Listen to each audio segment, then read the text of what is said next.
Hi everyone, welcome back. I was a little reluctant to make this video because the last thing I want to do is to add to all of the rumour and speculation that's swirling around in relation to the upcoming budget.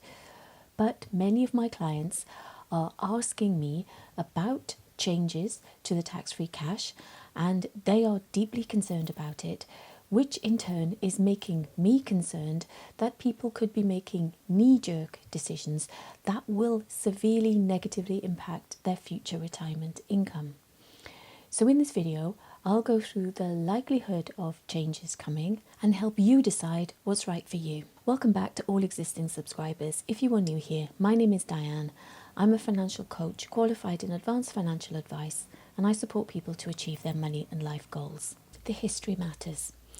In order for us to fully understand what the likely changes might be and the implication of these changes, it's important that we look at the broader context in terms of changes that have happened in the past.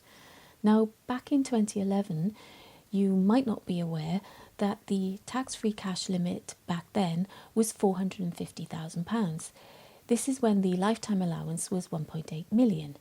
But the lifetime allowance was subsequently cut in 2014 and 2016, and each time the LTA was cut, the PCLS, the technical term for the tax-free cash, that was also cut. Which brings us to where we are today, where the tax-free cash limit is £268,275, which is linked to the lifetime allowance as it was when it was abolished. So the worst case scenario, which I guess would be the thing that people would fear most in relation to the tax-free cash, is an immediate removal of it completely on November the 26th, midway through the tax year.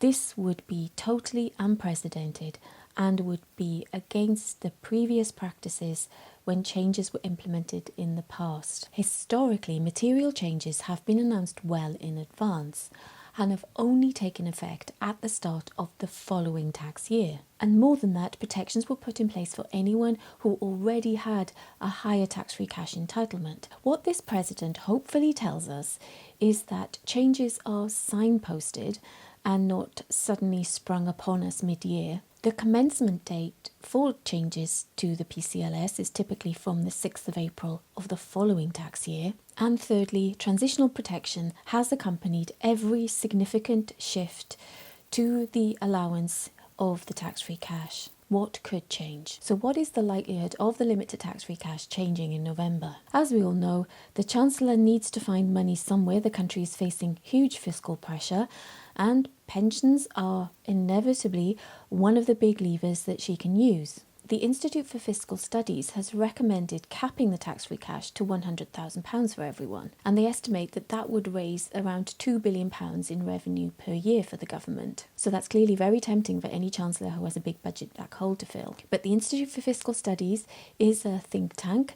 It does not represent government policy. So unfortunately, this doesn't give us any more confidence over the likelihood or not of changes coming to the tax-free cash in November. But we do know for certain that the chance is clearly not zero, given the pressures that the country's finances are under and the fact that pensions have been a target for tax raising many times over the years, as to the history of previous changes that I mentioned earlier. Who shouldn't take their tax-free cash ahead of the budget? Before I talk about situations where it might be okay, where it might be worthwhile taking your tax-free cash ahead of the budget, I want to talk about a circumstance where it probably is a bad idea. Let's use the example of Kevin, who is 55 years old. He has around £200,000 in his defined contribution pension, and he planned to retire or hoped to retire around the age of 60. He's heard all sorts of rumours about the tax-free cash being abolished, so he's turned 55, he can take out 25%, which is £50,000, and he immediately puts £20,000 in a cash ISA and keeps the other £30,000 in his bank account. He has no previous experience of investing. He's paid no attention to where his pension is invested, and so he is not confident that he can do anything else with the money other than keep it in cash. And so there's a clear opportunity cost there, because cash rates over the long time do not keep up with inflation, and so the overall amount that he will eventually have for his retirement is highly likely to be a lot lower, meaning that he will have to work for longer because of taking the tax-free cash out in order to have the income that he wants for the lifestyle that he wants to have during his retirement. But that's the least worst outcome. The real challenge for Kevin is resisting the temptation to spend this cash, because it's more money in the bank for him than he's ever had. And that's the situation for many people who take out their tax-free cash. It gives you a bigger pot of money in your bank account than you've ever had in the past. So if you're not spending it wisely, then you absolutely will be worse off for your retirement. When taking the tax-free cash can make sense, the good reasons to be taking your tax-free cash can apply at any time, not just because you're concerned that there will be changes coming in November. And the first reason is because you were planning to retire around now anyway, and you'd always planned to take the tax-free cash, perhaps to pay the remaining balance on your mortgage, go on a big holiday, combination of both, or some other planned spend. The point is, you were planning to do this anyway. The second reason, which is somewhat related to the third reason I'll go through, is because you have reached the old lifetime allowance limit, meaning that you can now access the maximum amount of tax-free cash that you'll ever be entitled to. I mean, the chances of a government increasing the tax-free cash allowance seem highly unlikely, which leads me to reason number 3, which is taking out your tax-free cash to invest it wisely for your overall retirement income and keeping it tax sheltered in some way. And by that I mean taking your tax-free cash to pay it into an ISA over several years. If you are paying into only your ISA, then that's 20k a year.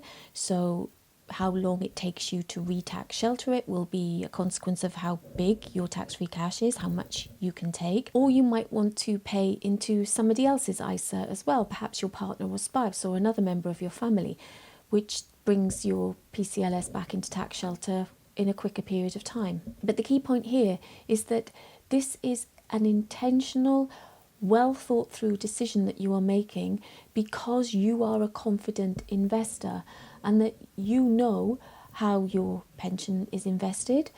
You know how you want to invest the tax-free cash in your stocks and shares ISA. You know how long it will take you to pay the money back into your stocks and shares ISA.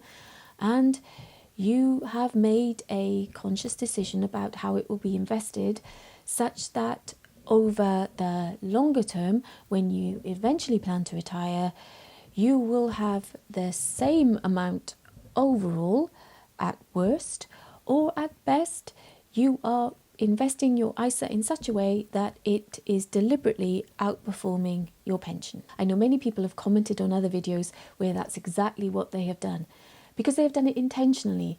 It's not that ISAs automatically outperform pensions. I know most of you realise that. I had a comment on a previous video where I was comparing ISAs and pensions, where somebody said pensions grow at 5%, ISAs grow at 7%. Well, yes, they do if you invest them differently, but if you are investing like for like in your pension and your ISA in exactly the same funds with exactly the same fees, then they'll grow at the same rate. Maybe I've overlabored the point a little in this video, but the clear take-home message is that if you are planning to take out your tax-free cash before the budget, if you don't believe that you will have a period of time with which to think things through more carefully before the changes are implemented, and you really don't trust this current government not to make those changes immediate, at least have a plan for what you will do with that money if you are relying on it for your retirement income. Because the last thing I want people to do is to inadvertently make themselves much worse off for their eventual retirement, which means that they'll have to work for longer or retire on a lower amount of money, or because you made a knee-jerk decision ahead of the budget based on a rumour. What to do next? Do not act without a plan. I keep going on about planning, but please don't make any knee-jerk reactions until you have a clear plan for your retirement, whether that's in the next few months, 2 years' time, 5 years' time, or further into the future. At least map out your timeline and your plan for how you'll get to where you need to be. If you are still tempted to take out your PCLS, your tax-free cash, then specify exactly what you are going to do with that money, how it will be invested, and why that's better than leaving it within the pension. If you are at all unsure, build yourself a cash flow model or seek assistance from someone like me. Policies will continue to change. Unfortunately, I can't see a time where successive governments won't continue to tinker with the pension system. It really erodes confidence in long-term saving in this country. But you can take control by having a clear plan such that when policy changes are implemented, you are making a rational, well thought through decision about how to react to them instead of a knee-jerk one based on fear and uncertainty and rumour. A quick plea, if you're not already a subscriber, please check, because if you've watched one of my videos, the YouTube algorithm keeps presenting you with my videos, but it really helps me out if you take a second to click the button. It's completely free. Thank you so much. I hope you found this video useful and informative. As a reminder, there's a link in the video description where you can request a free call with me. I look forward to hearing from you. Until next time, hoi vara matro.